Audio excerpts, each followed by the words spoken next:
भक्ति जो सीढ़ी मुक्ति की, चढ़े भक्त हर्षाए, और न कोई चढ़ सके निज मन समझो आए। भक्ति मुक्ति की सीढ़ी है, भक्त लोग हर्षित होकर के उस पर चढ़ते हैं। अपने मन में समझ लो, दूसरे लोग नहीं चढ़ सकते जो अहंकारी हैं। भक्ति निसेनी मुक्ति को संत चढ़े सब धाए, जिन जिन मन आलस किया जन्म जन्म पछताए। भक्ति मुक्ति की निसेनी है, सीढ़ी है, और संत हर्षित होकर के उस पर चढ़ते हैं। जिन्होंने आलस किया, प्रमाद किया, वो पछताएंगे। भक्ति बिना नहीं निस्तर है, लाख करे जो कोय, शब्द सने ही हुए रहे, घर को पहुँचे सोए। भक्ति के बिना किसी का निस्तार नहीं है, चाहे कोई लाखों प्रयत्न करे। इसलिए शब्द के स्नेही बनो, गुरु वचनों के स्नेही बनो, तब अपने घर को पहुँचोगे, निज देश पहुँचोगे। एक मिथिला के पारखी संत महंत विद्वान का कुशल मंगल मैंने पूछा। उधर से एक महिला भक्तिन आई थी, तो कहा साहब वो निज देश चले गए। तो भाषा तो जरूर कुछ लगी वैसी। तो मैंने कहा जरा खुलासा कहो, कि साहब निज देश चले गए हो। हम कहे कब चले गए? तब बताई, तब समझ में आया। और गृहस्थ स्त्री थी, कहे साहब वो निज देश चले गए। निज देश ये नहीं है जहाँ हम बैठे, ये परदेश है। निज देश आत्मदेश है। ये माना जाता है कि ज्ञानी जब शरीर छोड़ता है तो स्वरूपस्थ हो जाता है, अपने आप में लीन, फिर वो कहीं आता जाता नहीं, तो निज देश में चला गया। ये चिंतन पूरा काल से है। वेद के ऋषि भी कहते हैं, उपनिषद के ऋषि तो बहुत खुलासा कहते हैं। उसको न आना है न जाना है, स्वयं कृतार्थ है। पुत्र ईष्णा पितृ ईष्णा और लोक ईष्णा जिसकी मिट गई, सारी ग्रंथियाँ कट गई, वो कृतार्थ है। उनको न चा पुनरावर्ते न चा पुनरावर्ते, उसका फिर आना जाना नहीं। निज देश, वो निज देश, जब वर्तमान में निज देश में रहोगे तो शरीर छोड़ने के बाद निज देश में रहोगे। और वर्तमान में ये बाहर की चीज़ को लेके कलह करोगे, मोह करोगे, अहंकार करोगे, तो कहाँ वहाँ टिक पाओगे। इसलिए निज देश में रहो। और ये जो कुछ देखते हो झूठ है, इसका अभ्यास करो। कुछ नहीं, शून्य देखो। जितना प्रपंच शून्यता को देखो। ध्यान में बैठो, प्रपंच शून्य, शरीर संसार कुछ नहीं मेरे लिए। आजकल में शरीर छूट जाएगा, कुछ पता इसका नहीं रहेगा। प्रपंच शून्य स्थिति को देखो। ये स्थिति को जब साधक देखने लगता है तो दुनिया की चीज़ों को लेकर के वो क्या सोचेगा भला। जिसका मन खुड़बुड़ खुड़बुड़ करता है, ध्यान दे कि अपनी दशा में वो नहीं, अपनी दशा में रहेगा, खुड़बुड़ाएगा नहीं। निज देश में जाओ। भक्ति बिना नहीं निस्तर, लाख करे जो कोय, शब्द सुने ही हुए रहे, घर को पहुँचे सोए। भक्ति द्वारा सांकरा राई दसवें भाई, मन तो मैगल हुए रहा, कैसे आवे जाए। भक्ति का द्वार बहुत पतला है। राई का दाना होता है, उसका खंड करो 10, तो 10वां हिस्सा जितना पतला है उतना पतला भक्ति का दरवाजा है। ये भी एक कल्पना है। अर्थ यह है, लाक्षणिक अर्थ यह है कि भक्ति का द्वार बड़ा पतला है और हमारा मन हाथी बना है। कैसे उसमें प्रवेश करेगा? एकदम विनम्र हो जाना भक्ति का लक्षण है। और हमारा अहंकार भयंकर है, कैसे भक्ति कर मिले? इसलिए अपने अहंकार को मारो, तब भक्ति होगी। भक्ति गेद चौगान की, भावे कोई लई जाए, कहें कबीर कछु भेद नहीं, कहाँ रंग कहाँ राय। साहब कहते भक्ति तो चौगान का गेंद है। चौगान में, मैदान में गेंद पड़ा है तो एक का थोड़े कोई हो खेले। तो ऐसे भक्ति सबके लिए है, सबका अधिकार भक्ति में है। वेदों के कर्मकांड में अधिकार सबका माना गया है। पीछे से लोग वर्ण व्यवस्था जटिल करके अन्य चौथे और पांचवें वर्ण को अलग कर दिया। और वेद, ऋग्वेद जो प्रथम है, बारंबार मित्राय पंच ए मेरे जना, मित्राय मित्र के लिए, मित्र नाम सूरज, पंच जनाए मेरे, पंच जन पंच वर्ग के लोग ये मेरे हवन करते हैं। स्थूल रूप में कहा जाए ब्राह्मण क्षत्रिय वैश्य शूद्र निषाद, और सभ्य भाषा में कहा जाए तो ज्ञानी शासक व्यवसायी शिल्पी श्रमिक, ये सब पंचजन सायण ने यही अर्थ माना है। और यास्क मुनि के प्रथम हुए औपमन्यो ने यही अर्थ माना है। ये यास्क मुनि ने स्वयं उदाहरण दिया है, क्योंकि दूसरे के निरुक्त तो मिलता नहीं है, यास्क का ही निरुक्त उपलब्ध है। और उसमें उन्होंने 22 निरुक्तकारों का उदाहरण दिया है, जिन 22 का ग्रंथ उलुप्त है। तो औपमन्यो एक थे, उपमन्यु के पुत्र होंगे वे, इसलिए औपमन्यो कहा गया। तो उन्होंने कहा है कि उपमन्यु मानते हैं कि ब्राह्मण क्षत्रिय वैश्य शूद्र और निषाद ये पंचजन है। निरुक्तकार ने, यास्क मुनि ने कुछ अपना दूसरा मत रखा है, लेकिन उनका मत बल्कि कमजोर है, औपमन्यु सही है। सायण ने वही मत लिया है, ब्राह्मण क्षत्रिय वैश्य शूद्र निषाद ये पंचजन यज्ञ करते हैं। आगे चल करके गड़बड़ा गया वर्ण व्यवस्था के चक्कर में। तब भक्त संतों ने जो भक्ति मार्ग चलाई, फिर सबके लिए रास्ता खोल दिया। वैष्णव ने खोल दिया सबके लिए रास्ता। उपनिषद के चिंतकों ने वो ज्ञान मार्ग था, वो भी सबके लिए खोला। और विशेष धारा वही वैष्णव की, उसमें भक्ति आ गई। फिर कबीर साहब ने तो एकदम बिल्कुल पूरा ऑपरेशन ही कर डाला। तो इस प्रकार कल्याण के सब अधिकारी हैं। भक्ति चौगान का गेंद है, भावे कोई ले जाए। कहें कबीर कुछ भेद नहीं, कहाँ रंग कहाँ राय, राजा हो रंग को कुछ भेद नहीं। कबीर गुरु की भक्ति करो तज विषया रस चौजे, बार बार नहीं पाए मानुष जन्म की मौजे। साहब कहते ऐ लोगों, मैं बहुत प्रेम से कहता हूँ आप लोगों को, गुरु की भक्ति में लगो। विषया रस चौंच, विषय रस में जो चाहना है वो छोड़ दो, सांसारिक कामनाओं को छोड़ दो। कुछ न चाहो, काम भोग न चाहो, मान प्रतिष्ठा न चाहो, किसी प्रकार की कुछ कामना न करो, केवल भक्ति में लगो, उसी से उद्धार होगा। ये मानव जीवन का समय बड़ा अनोखा है, और इसके बुझने में, इस दीपक के बुझने में देरी नहीं है। कल्याण के काम में डट पड़ो। कबीर गुरु की भक्ति बिन धिक जीवन संसारे, धुआं का साधौरारा बिन सत लगे न बारे। कबीर साहब कहते हैं कि गुरु की भक्ति बिना इस संसार में जीना धिक्कार है। क्योंकि गुरु की भक्ति नहीं तो होशवास नहीं, अपने तरफ ख्याल नहीं, अपनी स्थिति का पता नहीं, तो मन के कलह में जलते रहो। धुआं का सा धावरहरा बिन सत लगे न बार। जो तुम्हारा माना हुआ ऐश्वर्य है वो धुआं का धावरहरा है, धरहरा। धरहरा को यहाँ धावरहरा साहब कहते हैं पद बैठने के लिए। धरहरा, धावरहरा का अर्थ है मीनार। तो धुआं का धावरहरा, धुआं का मीनार, उसके बिगड़ने में क्या देरी है। जब बादल आते हैं बढ़िया बढ़िया काले काले, हल्की हल्की हवा रहती है और बादल आते हैं, तो आकाश में देखो तो बाग, सड़कें, भवन जैसे जैसे लगते हैं, लेकिन उड़ जाते हैं। इसी प्रकार तुम जो अपना माने हो उड़ जाने वाला है।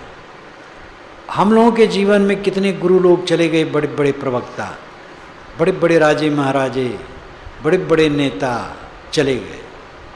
ये धुआं का धौरहरा बिनसने वाला है, देरी नहीं। कबीर गुरु की भक्ति का मन में बहुत हुलास, मन मनसा मांझे नहीं हो न चाहत है दास। साहब कहते जब तक गुरु की भक्ति तो चाहता है, मन में बड़ा उल्लास है, गुरु की भक्ति करें, लेकिन मन मनसा को नहीं माजा। मन और मनसा, मनसा नाम इच्छा, मन और उसकी इच्छा को माजा नहीं, सुधारा नहीं, तो दास होने की इच्छा कहाँ होना चाहता है। दास होना चाहता है, विनम्र होना चाहता है, कल्याण चाहता है, और मन को मांझता नहीं है, कैसे काम बनेगा। एक भगत ने हमारे ब्रह्मचारी से पूछा, हमारा ब्रह्मचारी कुछ काम कर रहा था, कुछ सुधार रहा था, तो उसने पूछा क्या ये भी बनाते हो? अच्छा, कुछ नहीं भी बनाना जानते हो? कहे हाँ, मन को बनाना नहीं जानता। तो बड़ा खुश हुआ। वह हमसे कहा साहब आपके छोटे छोटे साधक भी तुरंत कैसा उत्तर देते हैं, मैं नहीं सोच सकता था। मैंने पूछा कुछ नहीं भी बनाना जानते हो? तो कहे हाँ, मन को नहीं बनाना जानता हूँ। मन को जो बनाना जाने वो सही है, और मन को न बना पावे, सब बनाया, सब गड़बड़। जब लग नाता जाति का तब लग भक्ति न होए, नाता तोड़े गुरु भजे भक्त कहावे सोए। ये काल्पनिक जाति वर्ण का नाता जब तक रखोगे तब तक भक्ति नहीं होगी। नाता तोड़े गुरु भजे, जब जात पात से नाता तोड़ दे और गुरु भजे तब भक्त होगा। बेलसर में जब मेरा कार्यक्रम था, खूब चल रहा था, एक सप्ताह चला बाजार में, एक सप्ताह चला बेलसर गांव, बहुत बड़ा गांव है, ठाकुर ब्राह्मण भरे, ठाकुरों का बहुत बड़ा वर्चस्व है, ब्राह्मण भी राजगुरु तक हैं, विद्वान भी हैं, और उसमें ब्राह्मण ऐसे भी हैं जो हमारे भक्त भी हैं, और वैसे भी जो पुरोहित वर्ग के हैं तो वे परेशान होने वाले भी हैं। तो सप्ताह भर कार्यक्रम चला, खास जो ठाकुरों का, चारों तरफ से मकान और बीच में प्रांगण, और उसी में चले, सभी वर्ग के लोग में बैठे। वहाँ के बड़े ठाकुर खुद आके बैठे, उनका लड़का कुर्सी लेके दूर बैठ गया था, वे आए तो हमारे सामने ज़मीन में बैठ गए। तब वो देखा तो शर्माया, फिर कुर्सी छोड़ के वो भी आ गए, बैठ गए। तो अब पुरोहित वर्ग के लोग परेशान होने लगे, तो कहें कि क्या कहें, महाराज में कोई त्रुटि नहीं दिखती है क्या, कहें उनके लिए आलोचना कैसे करें। लेकिन ये बात है, जो शुक्ल जी, उनको अपने घर में देखो भोजन, सब संत आते हैं, भोजन करवाते हैं, और सब संते भोजन बनाते हैं और पूजा आरती करते हैं। शुक्ल जी के बाल बच्चों की शादी कैसे होगी? तो शुक्ल जी सुने तो उसी बीच में कहे कि हमारे बाल बच्चे अपनी शादी कर लेंगे, हमें इसके डर नहीं है, एकदम निर्भय, और सबकी शादी होती है। कुकर्म करते हैं तो शादी नहीं रुकती है, भक्ति करते हैं तो शादी रुकती है। ऐसे ऐसे पंडित ब्राह्मण कहलाने वाले हैं कि पता नहीं काव काव करते, और शादी होती है, खूब शादी होती है। हाँ, भक्ति करें तो शादी रुक जाएगी। जो वीर होते हैं ललकार देते हैं, सभी वर्ग में ऐसे हैं। जो वीर बनेंगे, जात पात कुल वर्ण सबका अहंकार, धन दौलत विद्या पद प्रतिष्ठा सबका अहंकार छोड़ देंगे, वो भक्ति करेंगे। साहब कहते नाता तोड़े गुरु भजे भक्त कहावे सोए। प्रेम बिना जो भक्ति है सो निज दंभ विचार, उदर भरन के कारण जन्म गंवाए सारे। जिस भक्ति में प्रेम नहीं है वो दंभ पूर्ण है। प्रेम बिना जो भक्ति है सो निज दंभ विचार। भक्ति अगर है तो प्रेम होना चाहिए, और प्रेम नहीं है तो भक्ति कहाँ है? भक्ति और गहराई में, प्रेम ऊपर का सिग्नल है, ऊपर का सुंदर व्यवहार ये प्रेम को प्रकट करता है। भक्ति और गंभीरता में, तो अगर प्रेम नहीं है, बाहर का सुंदर व्यवहार नहीं है, तो भक्ति कहाँ है? दम्भ है, भक्ति का दम्भ है। उदर भरन के कारण जन्म गंवाए सार। कितने लोग पेट भरने के लिए साधु वेश धर लेते हैं और सार महत्वपूर्ण ये जीवन को व्यर्थ गंवा देते हैं। वे कहते हैं हमारे में भक्ति है, हमारे में ज्ञान है, लेकिन उसका जो व्यवहारिक पक्ष है वो नहीं है। जैसे विनम्र होना, सेवापरायण होना, आज्ञाकारी होना, अनुशासित होना, संयमित होना, ये सब लक्षण नहीं है तो भक्ति क्या है, वैराग क्या है, ज्ञान क्या है? आंतरिक गुणों का प्रकटीकरण जीवन के व्यवहार में होता है। जीवन का व्यवहार सुसंयत नहीं है तो कह देने से थोड़ा होता भक्ति है, वैराग है, ज्ञान है। भाव बिना नहीं भक्ति जग, भक्ति बिना नहीं भाव। भक्ति भाव एक रूप है, दो एक स्वभाव। भावना प्रधान व्यक्ति भक्त होता है, और जिसमें भक्ति है उसमें भावना, भावना वही ज़्यादा बढ़ जाती तो भावुकता कहलाती। और बहुत भावुकता हो जाए तो छिछलापन हो जाता है।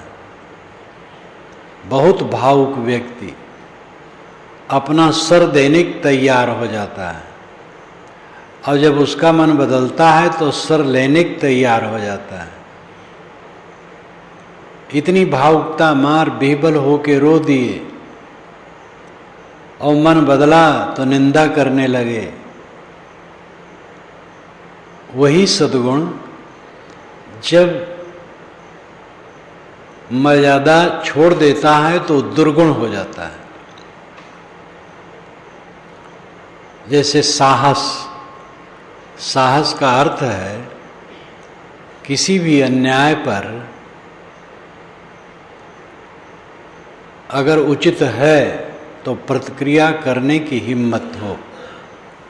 कोई गलत कहता है, गलत करता है, दुर्बल को सताता है, निरपराध को दुख देता है, तो दृढ़ होकर के उसका प्रतिकार करे और उससे सज्जन को, निर्दोष को बचाए। ये साहस है।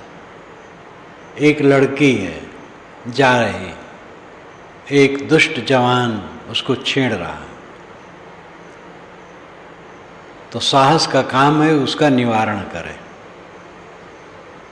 अगर उसको लेके उड़ना चाहता है तो उसको पकड़ ले और पीट दे और पुलिस के हवाले कर दे। ये साहस का काम है। वही साहस बढ़ गया तो जिसको पीटा है वही हो गया। पीटा है उसके दुराचार से, उसमें दुस्साहस रहा। किसी की लड़की को उड़ा करके भागने का दुस्साहस, साहस बढ़ गया तो दुर्गुण में आ गया। साहस सकारात्मक है, दुस्साहस नकारात्मक है। भावना, भावना के बिना भक्ति क्या है? भावना के बिना इंसान क्या है? अगर भावना नहीं है तो फिर जीवन बेकार है। लेकिन भावना बहुत ज़्यादा बढ़ जाए तो भावुकता उसी को कहते हैं। भावुकता भोलापन, मूर्खता। बहुत भावुकता फिर अहितकर है। लेकिन भावना जो भरा नहीं भाव से है, जिसमें बहता रस प्रेम नहीं, वो हृदय नहीं, वो पत्थर है जिसमें स्वदेश का प्रेम नहीं। ये राजनीतिक क्रांतिकारियों के वचन थे। पुरा काल में भारत आज़ाद होने के पूर्व अच्छे अच्छे गीत बनते थे, वो खूब गाए जाते थे। राष्ट्र प्रेम के प्रति है। वही प्रेम विभिन्न जगहों में लगता है। तो जिसके हृदय में भाव नहीं है, भक्ति कहाँ? भक्ति है तो भाव है, भाव है तो भक्ति। भक्ति भाव एक रूप है, दो एक स्वभाव। साहब कहते हैं अंततः भक्ति और भाव एक रूप ही है। भक्ति होगी हृदय में, श्रद्धा होगी, समर्पण भाव होगा तो भावना होगी, भावना होगी तो भक्ति होगी। गुरु भक्ति अति कठिन है ज्यों खाड़े की धार, बिना सांच पहुँचे नहीं महाकठिन व्यवहार। गुरु की भक्ति बहुत कठिन है, ज्यों खाड़े की धार, खाड़ नाम तलवार, तलवार की धार पर चलना, ऐसे गुरु भक्ति निभाना है। गुरु भक्ति का अर्थ है गुरु ने जो रास्ता दिखाया है उस पर चलना। खाली गुरु की सेवा कर दे और बड़ाई कर दे और प्रार्थना कर दे, लोगों में खूब प्रार्थना कर करके अपना भाव प्रकट कर दे, ये भक्ति का बाहरी रूप है। और फिर ज़्यादा प्रार्थना और जंजाल है।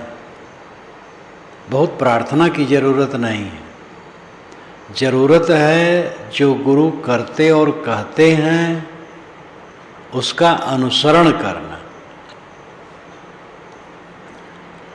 जो गुरु रास्ता बताते हैं उस पर चलना, और उस पर चलना निष्काम होना है, निर्माण होना है, सब कुछ का अहंकार त्याग और सब कामनाओं का त्याग, ये गुरु भक्ति है।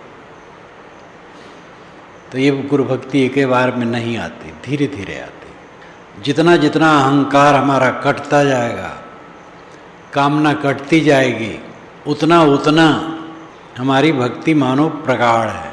साहिब ने क्या कहा है, जो तू चाहे मुझको छाड़ सकल की आस, मुझे ऐसा हो रहो सब सुख तेरे पास। ये उन्होंने नहीं कहा कि हमारे पैर दबाते रहो, तो भक्ति है। इसलिए भक्ति है गुरु का जो उपदेश है उस पर चलना। अब जो उपदेश के अनुसार चलेगा तो क्या बाहरी सेवा का काम जहाँ जिसकी योग्यता जो होगी वो काम नहीं करेगा, स्वाभाविक करेगा। जहाँ जिसको प्रेम है वहाँ वह समर्पित होकर के करता है।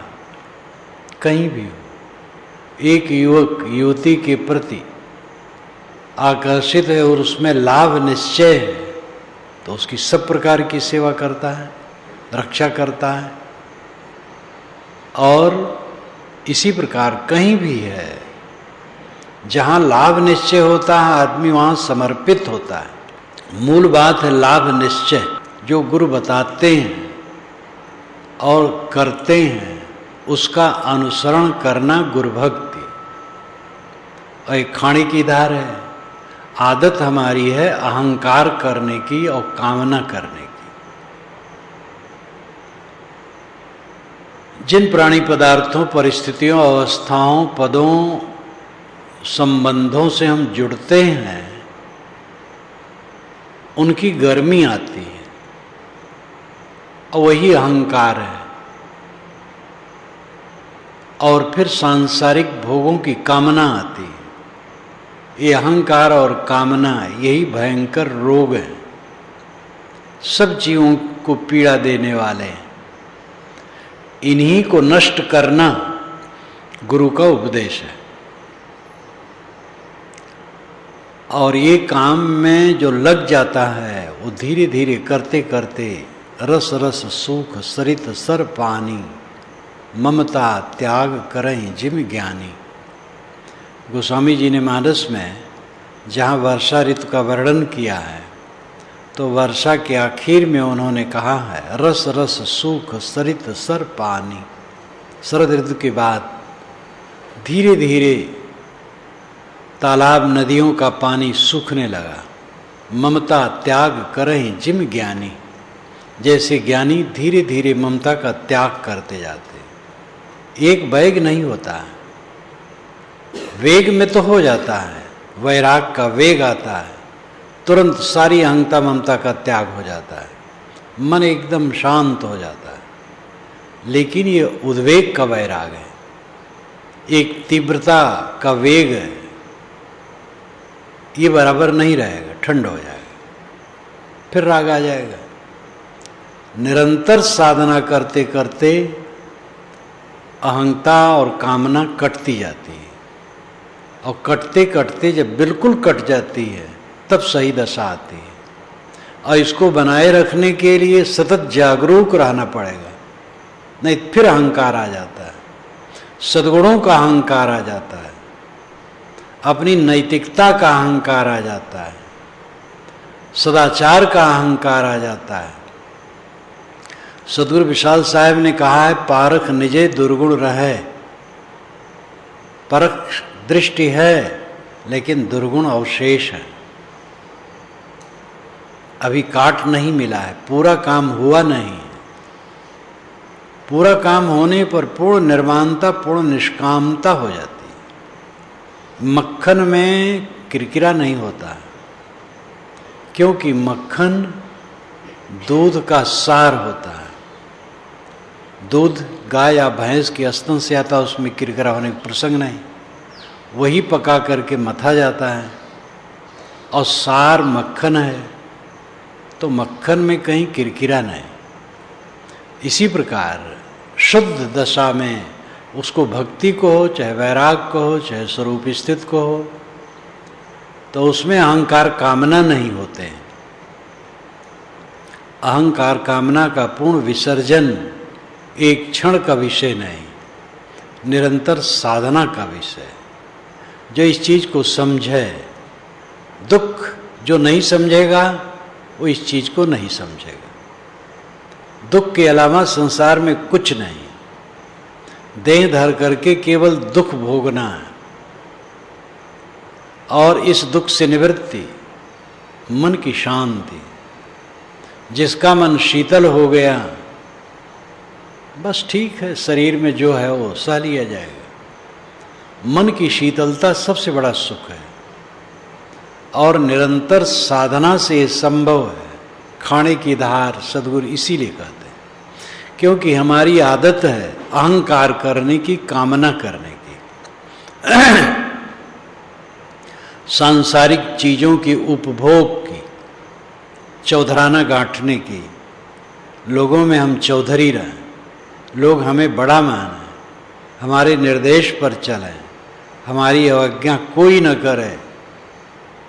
वो तथागत बुद्ध ने धम्मपदम में कहा है, इस शरीर हम ऐश्वर्य के भोक्ता हों और हमारा ही कानून सब में चले।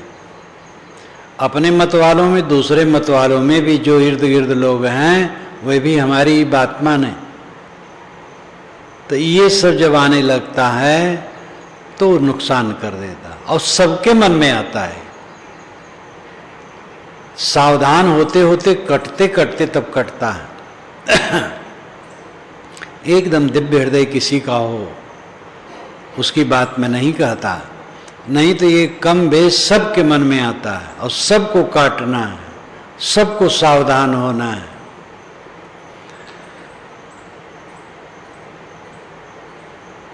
गुरु भक्ति अति कठिन है ज्यों खाड़े की धार। तलवार की धार पर चलना है। मन अहंकारी, विषयों की कामना वाला, अब उसको निष्काम निर्माण होके चलना बड़ा मुश्किल लगता है। बिन सांचा पहुँचे नहीं, खोज मिलावे और कोई या आपे लघेरी।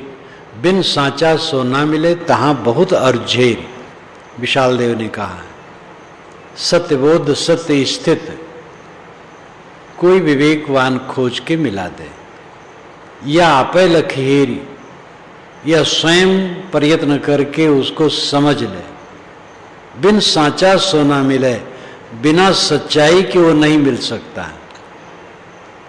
सच्चाई का मतलब है पूर्ण आर्त हो करके दुख निवृत्त की कामना। जिसको दुख दिखाई देता है वो समझता है हम किसी चीज में भटक जाएंगे, दुख भोगना, जो कुछ मिला है रहेगा नहीं, और हम सही दशम न रहेंगे, हमारा मन जलता रहेगा, और मर जाने के बाद, शरीर छूट जाने के बाद फिर और भटकना है। पूर्ण आर्त साधक, दुख दृष्टि वाला साधक पूर्ण निर्माण होता है। और उसका दिल सांचा होता है कल्याण के लिए।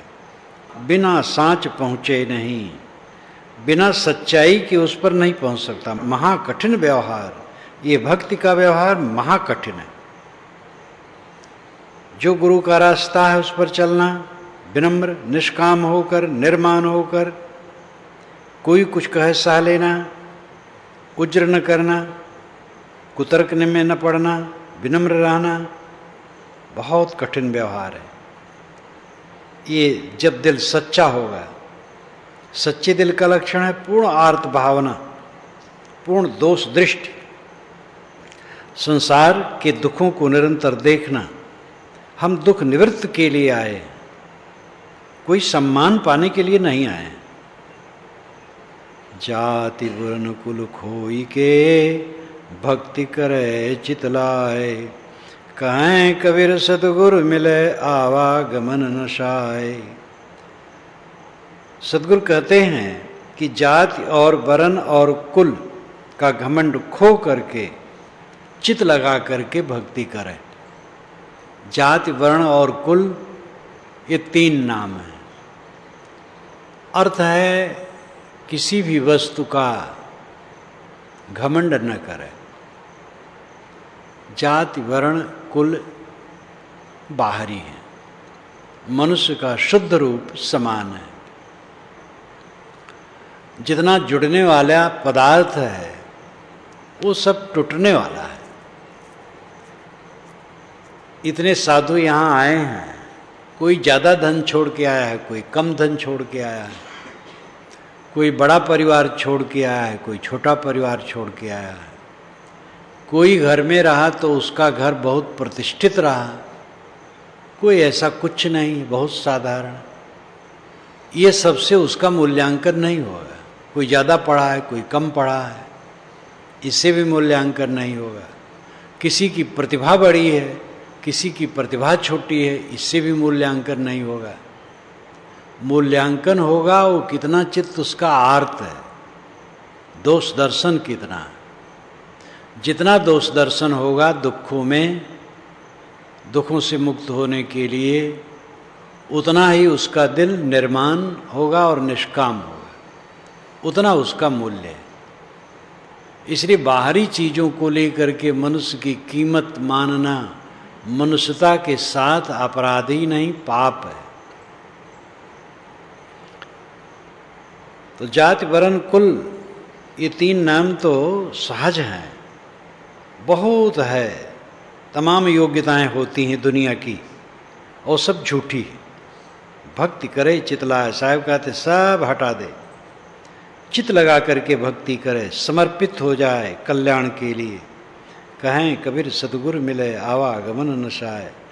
कबीर साहब कहते हैं सतगुरु, सच्चा गुरु जब मिल जाता है और उसके निर्देश के अनुसार हम चलने लगते हैं तो आवागमन का भटकना बंद हो जाता है।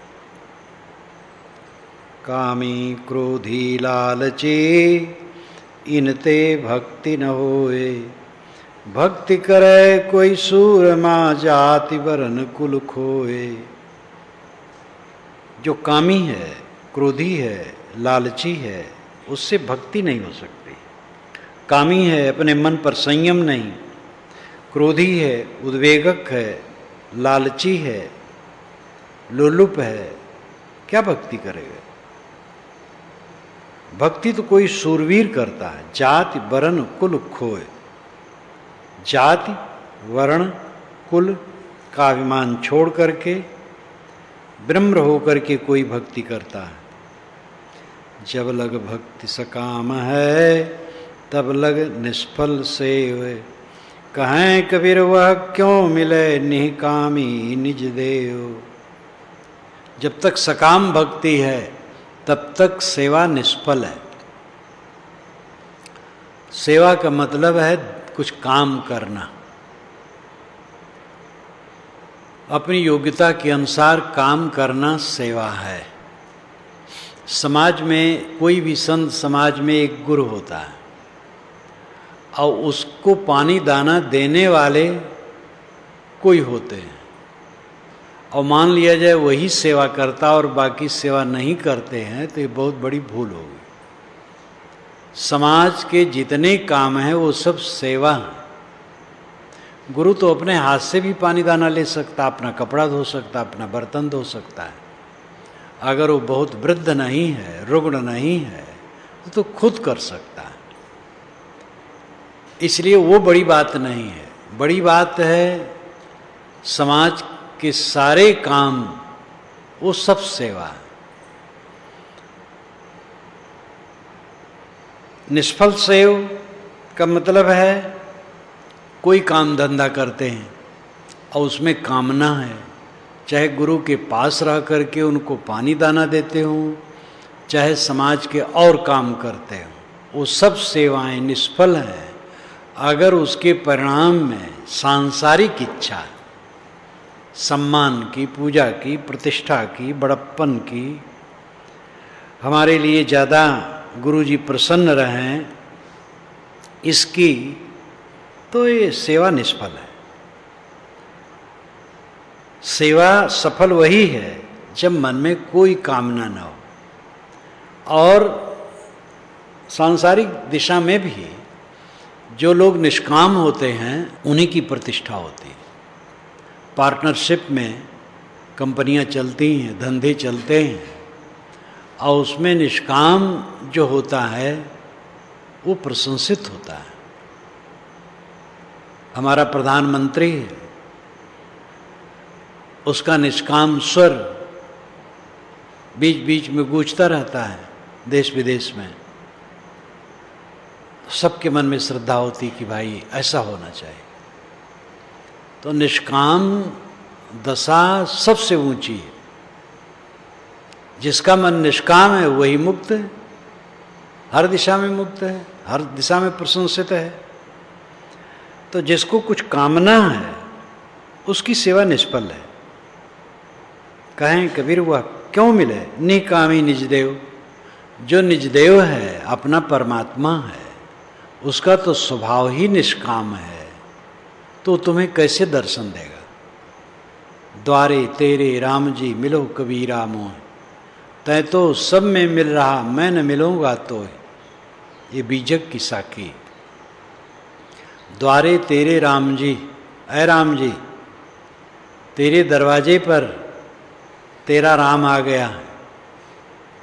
द्वारे तेरे राम जी, ऐ साधक, तेरे दरवाजे पर राम जी आके खड़े हैं और कह रहे हैं मिलो कबीरा मोह, ऐ लोगों आकर के मुझसे मिलो। तो भक्त ने कहा महाराज राम जी आप आ गए हैं दरवाजे तक, तो कृपा करके भीतर आ जाइए। इतनी दूर आए साकेत लोग छोड़ करके, अब 4 कदम अंदर नहीं आ सकते हैं। तो राम जी ने कहा तय तो सब में मिल रहा, मैं न मिलूंगा तो सब में मिल रहा है। तमाम कामना संसार की तेरे मन में है, मैं और नहीं आऊँगा, बस इतना आ गया, बहुत हो गया। अब तेरी गर्ज है तो तू भी उठ के आ। ये अलंकारों में कहा हुआ वचन है। द्वारे तेरे राम जी, राम जी का स्वरूप निष्काम है। राम है अंतरात्मा, उसका शुद्ध स्वरूप निष्काम है, और उसमें वही स्थित होगा जो निष्काम होगा। अलंकारों में कहने से द्वैत प्रतीत होता है, राम अलग है मैं अलग हूँ, ऐसा कुछ नहीं। निस्वरूप ही राम है, निस्वरूप निष्काम है। कामना मल तो हमने ऊपर से लादा है, और यह निष्काम पद तब मिलेगा जब हम निष्काम होंगे। कामना रखेंगे तो दशा आएगी नहीं। कहें कबीर वह क्यों मिले निकामी निज देव। जिसकी सकाम भक्ति है उसको निष्कामी देवता नहीं मिल सकता, यानी अपने निष्काम स्वरूप में स्थित नहीं हो सकता। इसके लिए निष्काम सेवा करो, कोई कामना न रखो। आरत हुए गुरु भक्ति करो, सब कारज सिद्ध होए। कर्म जाल भव जाल में भक्त फंसे नहीं कोए। आरत होए गुरु भक्ति करो। सदगुरु कहते आरत हो करके गुरु भक्ति करो। आरत का अर्थ है दुखी होकर। दुखी होकर का अर्थ भी दूसरा हो जाता है। कोई कुछ कह दिया तो अमर्ष हो गया, तो गाल फुला लिए, तो मन में विकार बना लिए, दुखी हो गए। तो इसमें क्या भक्ति होगी? आरत विवेक से दुखी हो जाओ। विवेक करो कि दुनिया में दुख है, सब तरफ दुख है, सबके मन अलग अलग हैं, सबके विचार स्वभाव संस्कार मान्यताएं गुण कर्म अलग अलग है। इसलिए अपनी बात सबको समझाना मुश्किल है। इसलिए सबके मन को बस हम नहीं कर सकते, अपने मन को कर सकते। ये कम दुख है कि जो साथी बाराती उनके मन को हम बस में नहीं कर सकते। शरीर बदल रहा है, इसको हम स्थिर नहीं रख सकते। पदार्थ क्षीण हो रहा है, उसको हम स्थिर नहीं रख सकते। मुनाफा में घाटा हो जाता है, बनाओ काम बिगड़ जाता है। तो ये सब तो दुनिया का प्रपंच है, कहीं भी स्थिरता नहीं। ऐसा देख करके आरत हो जाए, ग्लान करे। संसार में पीड़ा पीड़ा पीड़ा, सर्वत्र पीड़ा। इस पीड़ा का निवारण एक है गुरु भक्ति। जिन्होंने अपनी पीड़ा समाप्त कर दी है, जिनके जीवन में पीड़ा नहीं, ऐसे सद्गुरु हैं। और वही संत हैं, वही सद्गुरु हैं। उनकी भक्ति करना, उनका निर्देश पालन करना, ये आरत होकर के होगा। पूर्ण दुख का अनुभव हुए बिना कोई भक्ति में लग नहीं सकता है। आरत हुए गुरु भक्ति करो, सब कार्य सिद्ध हो। साहब कहते फिर सारा काम तुम्हारा सिद्ध हो जाएगा। सारा काम क्या है? शांत। कर्म जाल भवजाल में भक्त फंसे नहीं कोई। फिर वह भक्त कर्म जाल भवजाल में नहीं फंसता। कर्म जाल जो कुछ करना, उसमें सांसारिक लाभ चाहना, एक कर्म जाल है। और कुछ करना कर्तव्य दृष्टि से करना, निष्काम भाव से करना, ये कर्म जाल को काट करके करना है। फिर भक्त कर्म जाल भवजाल में नहीं फंसता है। भवजाल, भावनाम होना, गतिविधि, ये संसार भव है, निरंतर इसमें परिवर्तन है। और मन भव है, इसमें निरंतर परिवर्तन है। इस भवजाल में साधक नहीं पड़ता, स्थिर बुद्धि हो जाती है। देखा देखी भक्ति का कबहु न चढ़ती रंग, विपत्ति पड़े यों छाड़ सी के चुल तजत भुजंग। देखा देखी भक्ति का रंग नहीं चढ़ता है। आ गई भावना और फिर बीत गई। दूसरे की देखा देखी भक्ति आएगी और जाएगी। जब अंदर से आरत होए, साहब जो पहली साखी में कहे, इसके आरत हो करके समझ में आवे कि दुख है, दुख के निवारण के लिए अपनी गर्ज से हम कर रहे हैं, तब वो भक्ति स्थिर होगी। देखा देखी नहीं। कहा जाता है कि एक भक्त, गुरुजी आए, जेठ का महीना था, तो दरवाजे पर खूब पानी दहाया और गुरुजी शौच होके आए तो चौकी पर बैठाया, तो 10-15 घड़ा पानी ला ला के खूब नहलाया। और जब खाट पर बैठे बिस्तर बिछा दिया तो पंखा चलने लगा। तो एक दूसरा अल्हड़ आदमी देखता रहा। बड़ी प्रशंसा हुई, भाई बड़ी गुरु की सेवा करता है। उसके गुरुजी पूस महीने में आए तो दरवाजे पर खूब पानी दहाया, टट्टी होके आए और चौकी पर बैठे तो पानी ला ला के नहाने लगा। और गुरुजी कहे बेटा हो गया। नहीं महाराज और ला के डाले और ला। अरे वो कटकटाने लगा दांत। किसी प्रकार पिंड छुड़ाए, खाट पर बैठे, पंखा चलने लगा। अरे कहीं भाई मार डालोगे तो अनाड़ीपन उसका। तो देखा देखी भक्ति का कबहुन चढ़सी रंग, विपत्ति पड़े यों छाड़सी केचुल तजत भुजंग। विपत्ति पड़ी, भक्ति छूट गई। विपत्ति क्या है? धन की हानि हो गई, मान की हानि हो गई, व्यक्ति की हानि हो गई, कुछ नुकसान हो गया, या अपमान का धक्का लग गया, कहा कोई हो गई, उसमें टनक गया, तो क्या वो भक्ति करेगा? चाहे जैसी विपत्ति आए, किसी भी उथल पुथल में चित्त स्थिर रहे, विचलित न हो। घाटा हो गया, भक्ति छूट गई। मुनाफा बढ़ गया, खूब धन बढ़ गया, रजोगुणी लोग इकट्ठे हो गए, भक्ति छूट गई। कितने भक्त खूब संतों के सेवी, सत्संगी, साधना परायण, धीरे धीरे धन बढ़ा तो महात्मा जब आवे तो भोजन छाजन तो सत्कार से दे दें, कहे महाराज आप रहिए, जरा मैं जा रहा हूँ, वहाँ जाना है कानपुर, फिर शाम तक आ जाऊँगा। आए शाम तक, थके मादे, महाराज जी के गए, दंड प्रणाम कर लिए, कहे महाराज थका बहुत हूँ, बैठ नहीं पाऊँगा, सो गए।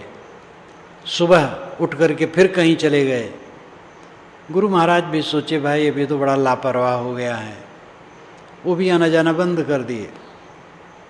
अब धीरे धीरे धन जहाँ इकट्ठा होता, कुसंगी लोग आएंगे, स्वार्थी लोग इकट्ठे होंगे, भक्ति खराब हो गई। मुनाफा में भी भक्ति खराब होती है और घाटे में भी।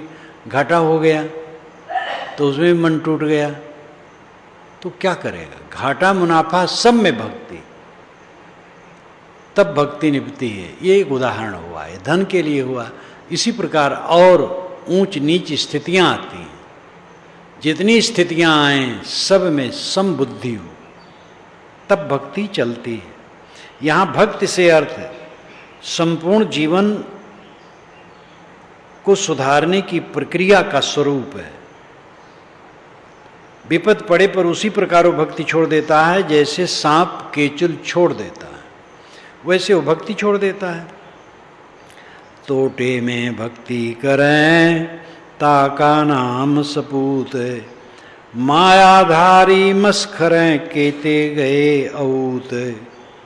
तोटे में भक्ति करे, तोटे में नाम घाटा में भक्ति करे, अपमान पाके भक्ति करे, तिरस्कृत होके भक्ति करे, डांटे जाने पर भी भक्ति करे, अपमानित होने पर भी भक्ति करे, किसी रोग में है तो भी भक्ति करे, भक्ति कभी न छोड़े। भक्ति यानी संत गुरु के प्रति श्रद्धा भाव, साधना, सेवा, समर्पण, वैराग, ज्ञान की रहनी, जो कल्याणदायी साधन है, उन सभी साधनाओं का समुच्चय भक्ति है। और ये भक्ति किसी स्थिति में भी न छोड़े। ताका नाम सपूत, वह सपूत सुपुत्र है। वैसे सपूत का अर्थ है पुत्र सहित, लेकिन ये देहाती भाषा में सुपुत्र को सपूत कर, भैया वो सपूत है, और सपूत का अर्थ पुत्र सहित है, लेकिन पुत्र सहित अर्थ नहीं होगा। अवध क्षेत्र में कहते हैं अच्छे लड़के को बड़े सपूत हैं, यानी सुपुत्र हैं, बहुत अच्छे पुत्र हैं। ताका नाम सपूत, सुपुत्र यहाँ अर्थ हो जाएगा। वो सुपुत्र है, सच्चा शिष्य। मायाधारी मस्खरे, मायाधारी तो मस्खरे कितने हैं। केते गए औत, औत चले गए। औत का वैसे शाब्दिक अर्थ होता है निसंतान। यहाँ लाक्षणिक अर्थ होगा कि ज्ञान विवेक संतानों से नहीं पैदा हुए, ऐसे चले गए, बांझे रह गए। और सरल अर्थ कर दिया जा सकता है अहंकार, अहंकार में डूब के मर गए। ज्ञान सपूर्ण ना भिदा, हृदय नाही जुड़ाए, देखा देखी भक्ति का रंग नहीं ठहराए। संपूर्ण ज्ञान हृदय में विधा नहीं, हृदय ना ही जुड़ाए, हृदय शीतल नहीं हुआ। देखा देखी भक्ति का रंग नहीं ठहराए, देखा देखी भक्ति का रंग कहाँ से ठहरेगा? संपूर्ण ज्ञान हृदय में बेध जाए और हृदय शीतल हो जाए, तब भक्ति।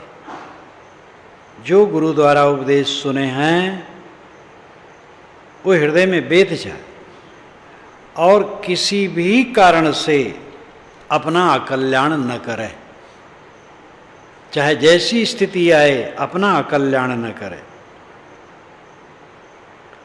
खेत बिगाड़ो खरतुआ, सभा बिगाड़ी कूरे, भक्ति बिगाड़ी लालचे ज्यों के सर में धूर। बहुत बढ़िया साखी, सभी साखियां बढ़िया हैं। खेत बिगाड़ो खरतुआ, खरतुआ नाम घास का समुच्चय। खर घास, कोई भी घास हो, ये खरतुआ खर घास ये फसल को बिगाड़ देती है। फसल है और घास उगाई तो घास फसल को दबा देती है, फिर अन्न नहीं होता। सभा बिगाड़ी क्रूर, क्रूर आदमी सभा को बिगाड़ देता है। अच्छी सभा है और क्रूर आदमी उसमें बैठा दिया गया तो सभा को बिगाड़ देगा। ऐसी सभा में मैं गया और सचमुच में उसने बिगाड़ दिया। जब उसके बड़े महंत सुन पाए तो जो डांटे, उनकी डांट तो सुना नहीं, दूसरे से सुना और सभा छोड़ करके भाग गया।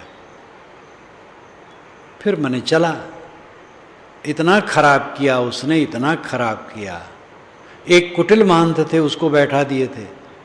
वो कुटिल महंत थे, वो चाहते थे वर्चस्व ज्ञानियों का न होने पाए। और वे तो ऐसे थे लसर फसर, बड़े कहलाने वाले थे। तो उसको बैठा दिए एक उद्दंड जवान को, फिर बहुत बिगड़ा। तो एक बहुत अच्छे विद्वान पंडित बैठे थे, वो जाकर के बड़े मान से कहे कि महाराज अच्छे अच्छे संत आए हैं और उनका बढ़िया भाषण, लेकिन कैसा संचालक बैठा दिया गया। वो गरजे, वो महंत ऐसे थे कि त्रुट पर डंडे से भी पीटते थे। तो गरजे जब हुए तो किसी ने आकर के उससे कहा, फिर वो अपना आसन लेकर के भाग गया। सोचा कहीं बुलाएंगे और पीटेंगे तो फिर बड़ा कठिन होगा। उसके बाद चला, लेकिन बिगड़ गया। फिर अंतिम में तो क्या रहा। तो ये मैंने देखा है कि सभा बिगाड़ी क्रूर, एक क्रूर आदमी सभा को बिगाड़ देता है। भक्ति बिगाड़ी लालची, लालची आदमी भक्ति बिगाड़ देता है। लोलुप है, क्या भक्ति करेगा। ज्यों केसर में धूल, केसर में धूल पड़ जाए कैसे उसको निकालोगे, यही दशा है।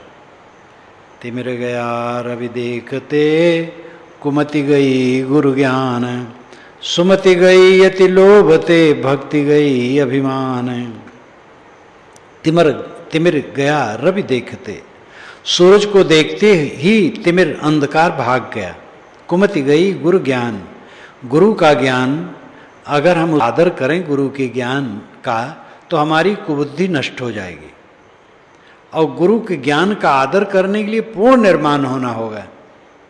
सुमति गई अति लोभ से, अति लोभ है तो सुबुद्धि नष्ट हो जाएगी। भक्ति गई अभिमान, अभिमान से भक्ति नष्ट हो जाती है।